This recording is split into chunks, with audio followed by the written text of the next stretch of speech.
Hello students, class 10th physics electricity chapter की अपनी numerical series चल रही है। आज हम करने वाले क्वेश्चन नंबर 19 और ये वाला क्वेश्चन भी आपका एनसीईआरटी की बुक से है। क्वेश्चन में देखते हैं क्या गिवन है। Compute the heat generated while transferring, हमारे पास ट्रांसफर हो रही कितनी 96,000 coulombs of charge in 1 hour through a potential difference of 50 volts. तो कुछ वैल्यूज हमारे पास गिवन है और कुछ हमें निकालना है। देखिए इस क्वेश्चन में कुछ तो खास बात है, क्वेश्चन ये वाला इंपॉर्टेंट है क्योंकि आपको समझ में आ रहा है क्या निकालना है। इसमें पूछा गया हीट जनरेटेड, कैसे निकालेंगे आप हीट जनरेटेड।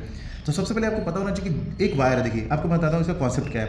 आपके पास मान लीजिए एक वायर है, ठीक है, ये आपका इलेक्ट्रिक वायर है और इसमें से आपने क्या किया, इलेक्ट्रिसिटी प्रोवाइड करी। तो इसके अंदर से जब इलेक्ट्रिसिटी जा रही तो ये वायर धीरे धीरे क्या होगा, हीट प्रोड्यूस करेगा, यानी कि इस पर इलेक्ट्रिसिटी यानी इलेक्ट्रिक वर्क हुआ है। अगर इस पर इलेक्ट्रिक वर्क हो रहा है तभी तो ये तार गर्म होगा, ये वायर गर्म होगा। तो ये वायर जब गर्म होगा तो जितना ज़्यादा इसमें क्या होगा, वर्क डन होगा, उतनी ज़्यादा हीट प्रोड्यूस होगी। यानी कि जो आपका W है, यहाँ पे इलेक्ट्रिक वर्क को हम W से दिखाते हैं और जो हीट प्रोड्यूस होगी उसको हम ऐसे दिखाते हैं। तो कुल मिला के जितना ज़्यादा वर्क डन होगा उतनी ज़्यादा हीट प्रोड्यूस होगी। यानी कि W इज इक्वल्स टू क्या होने वाला है, H होने वाला है, क्योंकि जितना वर्क डन उतनी हीट। तो आप कुल मिला के वर्क डन निकालना है। एनसीईआरटी क्वेश्चन है, इतना हल्का नहीं है। देखिए मतलब इसको थोड़ा ध्यान दीजिएगा। एक एक क्वेश्चन एनसीईआरटी का आपको अच्छे से आना चाहिए क्योंकि एनसीईआरटी क्वेश्चन में थोड़ा सा हर एक क्वेश्चन में लॉजिक लगता है ना, बस इसीलिए एनसीईआरटी को बेस्ट माना जाता है। अच्छा देखिए अब क्या है कि अब इसको निकालेंगे कैसे। तो आपको पहले लिखना पड़ेगा इलेक्ट्रिक वर्क, लिख लीजिए इलेक्ट्रिक वर्क, ठीक, electric work is equals to किसके होगा, हीट जनरेटेड के। हीट जितनी भी जनरेट हो रही है तो हीट जनरेटेड।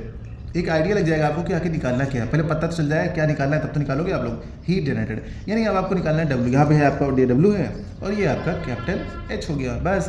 यानी कि आपको वर्क डन निकालना है। अब इसके लिए आपको पास क्या क्या गिवन है, देखिए ट्रांसफरिंग इतना कूलम्स। कूलम्स क्या होता है आपका, चार्ज होता है, यानी कि आपके पास चार्ज गिवन है, यानी कि आपके पास Q गिवन है।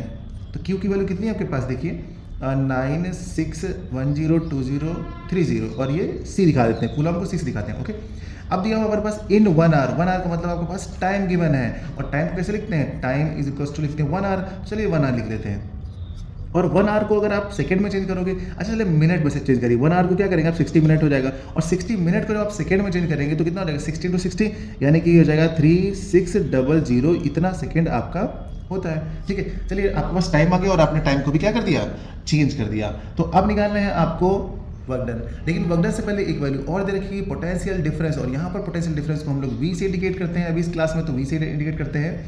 तो ये हो गया 50 वोल्ट, यानी ये वाली वैल्यूज आपके पास निकल कर आ चुकी हैं। अब इसके बाद देखिए आपको W निकालना है और तो W का हमारे पास फॉर्मूला कौन सा होता है। तो यहाँ पर हमारे पास जो W का फॉर्मूला होता है ना, वो होता है W इज इक्वल्स टू क्या होता है, Q इंटू V। ये फॉर्मूला होता है आपके पास W निकालने का, ठीक है ना।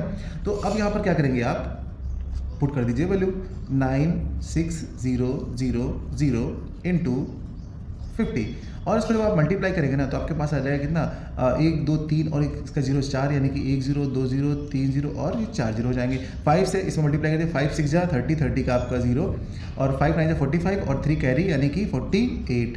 इतनी वैल्यू आपकी आ गई है और ये किस में है, ये आपके जूल में है। तो जूल में हमारे पास ये वैल्यू आ गई है और अगर आपसे किलो जूल में कन्वर्ट करना चाहते हैं तो हो जाएगा आपका 48, पीछे से 3 जीरो जो है वो कम कर दीजिए, तो 0 0 और ये आपका हो जाएगा किलो जूल, क्योंकि 1000 में होते हैं ना उसमें। तो इसलिए ये आपके 3 जीरो पीछे से कट जाएंगे। तो यहाँ से आपने निकाल लिया अपना वर्क डन। और अभी मैंने ऊपर बताया है कि आपका जो भी वर्क डन निकलेगा, इलेक्ट्रिक वर्क निकलेगा, वो आपका जनरेटेड हीट के इक्वल होगा। यानी कि यही आपका सिंस क्या है, सिंस आप लिख सकते हैं W is equals to H। यहाँ पर देखिए आपको दिख रहा है यहाँ पे, अच्छा थोड़ा सा ऊपर कर सकते हैं, ठीक है। तो यहाँ पर जो हमारे पास है ये, तो W इक्वल टू क्या हो गया हमारे पास, H हो गया और H की वैल्यू भी सेम यही आ जाएगी। इसका मतलब आपके पास जो वैल्यू आ रही है H इज इक्वल टू वो आ जाएगी 4800 किलो जूल। यूनिट दोनों की सेम होती है, यही है अपना फाइनल आंसर। उम्मीद करते हैं बच्चों की ये वाला क्वेश्चन आपको समझ में आ रहा होगा कि यानी कि किसी वायर में जितनी ज़्यादा करंट प्रोड्यूस होगी उतनी ज़्यादा उससे हीट प्रोड्यूस होगी, यानी जितना उस पर वर्क डन होगा उतनी ज़्यादा उससे हीट प्रोड्यूस होगी। यही तो हीटिंग इफेक्ट होता है और इसी बेसिस पे ये वाला क्वेश्चन पूछा गया है। तो ये वाला क्वेश्चन आप लोगों ने अच्छे से कर लिया है। तो चलिए बच्चों मिलते हैं अगली क्लास में अगले क्वेश्चन के साथ।